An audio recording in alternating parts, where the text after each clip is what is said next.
Joining me now is Father Michael Pfleger, who was featured in that Vice episode. He's the pastor of St. Sabina Catholic Church, which is only about a mile away from one of the shootings. Father Pfleger, thank you for joining me. I've known you for so many years. I saw you in that piece. Yeah. I watched Vice, and I cried after watching it. I consider Chicago part of me, and I know you've been fighting and sounding the alarm for so many years. Why are we still at this point? Well, I think part of it, Tamara, and good to talk to you, is we have the same statistics: highest unemployment, poor schools, lack of infrastructure, lack of programs for young people. Those perfect storm conditions continue.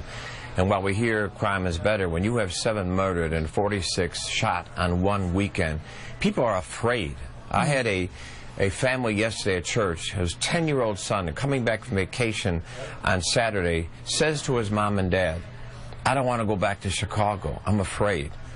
A child should not have to grow up being afraid to be at home in his block in the neighborhoods in the south side of Chicago. It's unacceptable. You know, and you hear this report that the homicides were down in Chicago 34%, but when I look at those who were killed over the weekend, it's on the northwest side, it's on the south side, it's on the west side that you're seeing. It's all over, even though you and I know there's always a heavy focus on the south side of Chicago here. When you heard that young man in that Vice episode that you were featured in refer to it as Chirac, what did you think? Well, I was shaken by it when I first heard it, but I understand it. I mean, these numbers of this past weekend is greater than Iraq, greater than Afghanistan. These are war numbers, and the truth of the matter is we're at war.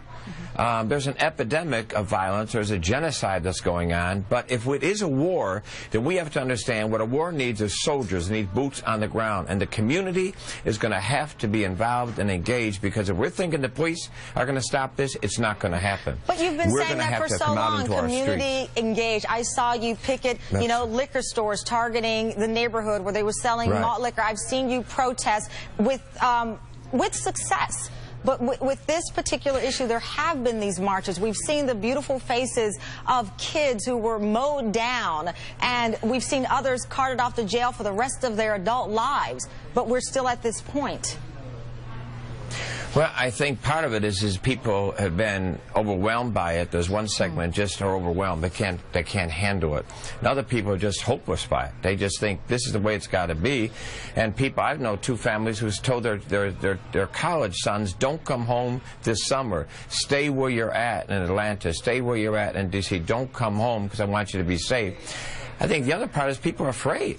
People are afraid. People are, you know, that I talk to are saying keeping their kids indoors as soon as it gets dark. This is inhuman conditions for people to have to live, and that's why we have to understand it's got to be a fundamental change from the top down as well as from the bottom up in the city. Otherwise, we're going to continue to see bloodbaths like this in the weekend. We had a very cool spring and a wet spring. Summer begins on Friday, and public schools end this weekend. What's going to happen this summer if we don't stop this? And that is an important question if we do not stop it. Father Pfleger, thank you so much. Thank you for being a voice for the people of Chicago and a voice for those who don't have anyone to speak up for them. Thank you very much. Thank you, too.